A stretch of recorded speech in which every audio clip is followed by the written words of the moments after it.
এটা বাঘে উদঙাইছে অসমৰ বন বিভাগৰ লাওলোৱা অৱস্থা।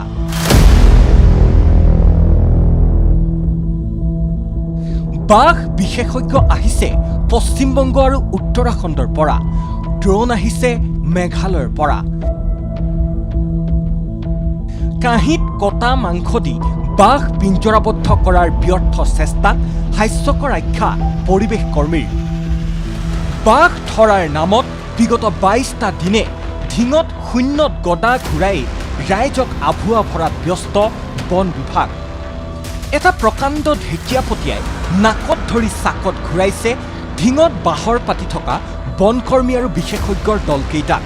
কথা আছিল বুধ আৰু বৃহস্পতিবাৰে ১৫খন জেচিবি আৰু কেইবাটাও হাতীৰে বৃহৎ অভিযান চলোৱাৰ। পিছে কাৰ্যত সেয়া হৈ নুঠিল। বুধবাৰে ঢিং নাপালেহি ওৰাঙৰ হাতীকেইটা আৰু বৃহস্পতিবাৰে বন বিভাগ ব্যস্ত হৈ থাকিল বনমন্ত্ৰীক আদৰাৰ প্ৰস্তুতিত। ঢিঙৰ আঠগাঁৱৰ মাজহলা পথাৰত এডৰা মৰাপাত খেতিৰ মাজতে বিগত দুদিন ধৰি ঢেকীয়াপতীয়াটোৱে অৱস্থান কৰি থকাৰ তথ্য পোহৰলৈ আহিছে। কিন্তু সাধাৰণ আঁঠুৱাৰে বাঘক ভেটা দিবলৈ চেষ্টা কৰা বন বিভাগৰ অকৰ্মণ্যতাৰ বাবেই ২২ দিনে আতংক দিন অতিবাহিত কৰিবলগীয়া হৈছে বৃহত্তৰ অঞ্চলবাসীয়ে। কি কয় এইগুলো নেট লগাইছে, এইবিলাকত ভাগ থাকিব জানো? মানুহ নাথাকে ভাগ থাকিব। এসপ্তাহ ধৰি মই বাইক লৈ অহা যোৱা কৰোঁ। সন্ধিয়াৰ আগতে ঘৰলৈ সোমাব লাগে, একমাত্ৰ সিহঁতৰ কাৰণে। সিহঁতে এদিনতো ধৰিব পাৰে, এইবিলাক ধৰিলে ইচ্ছা যদি কৰে যে ধৰিম, এদিনতো ধৰিব পাৰে। সিহঁতৰ ফাৰ্ষ্টৰ চাকৰি হ'ল, সিহঁতৰ প্ৰশিক্ষক হয়।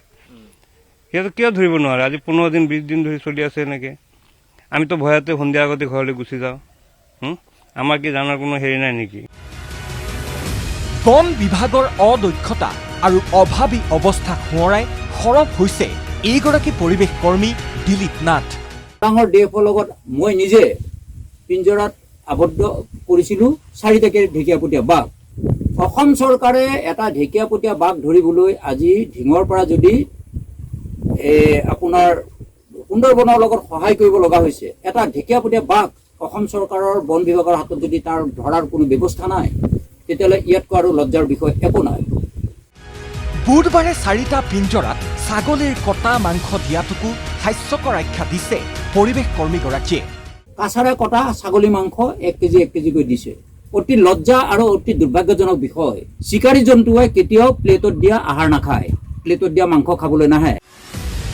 অৱশ্যে চিৰিয়াখানাৰ দৰে আবদ্ধ স্থানত ৭ দিনতকৈ অধিক সময় থকাৰ পাছতহে চিকাৰী জন্তুৱে কটা মাংস খায় বুলি সোঁৱৰাই দিলে পৰিৱেশ কৰ্মীগৰাকীয়ে। ইফালে বাঘ ধৰাৰ নামত বন বিভাগৰ ভেকু ভাওনাক লৈ অতিষ্ঠ স্থানীয় ৰাইজ। ব্যাঘাত জন্মিছে সাধাৰণ কাম কাজৰ লগতে কৃষি কৰ্মতো। আপোনালোকে ফটো উঠাই দিয়ক, আমি ফটো উঠিবলৈ যাম কেনেকৈ? তাত ফটো উঠা কোনো মানুহ তাত পিছফালে প্ৰৱেশ কৰিব নোৱাৰি। আৰু তেওঁলোক ২-১ মানুহ খেতিপথাৰৰ কাৰণে গ'লেও তেওঁলোকক পঠিয়াইহে দিয়া হৈছে। আৰু হয়ো কোনে কেনেকৈ যাব, আত্মৰজা কোনে দিবলৈ যাব?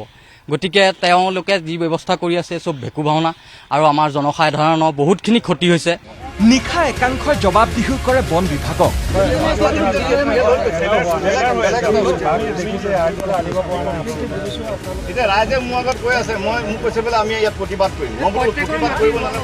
ৰাইজৰ পৰা আৰু ২-৩ দিনৰ সময় বিচাৰিছে বন বিভাগে। ইফালে পশ্চিমবংগৰ সুন্দৰবন, মেঘালয়, উত্তৰাখণ্ডৰ নৈনিতালকে ধৰি প্ৰায় ৭টাকৈ দলে বাহৰ পাতিও ২২ দিনে ব্যৰ্থ প্ৰমাণিত হৈছে।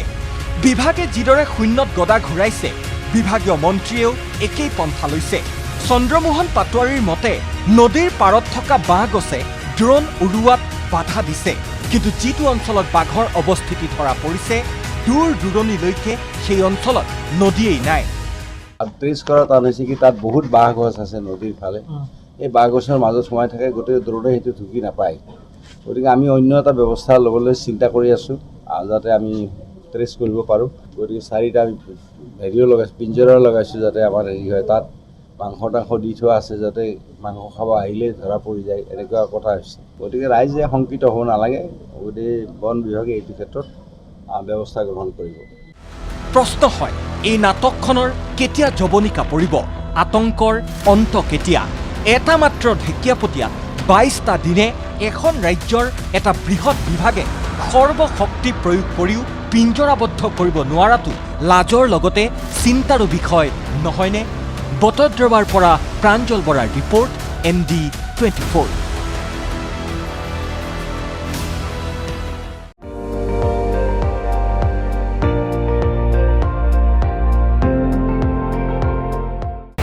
আপুনি চাই আছে ND24, সৰ্বশ্ৰেষ্ঠ নহয় সৰ্বোত্তমৰ দৌৰত।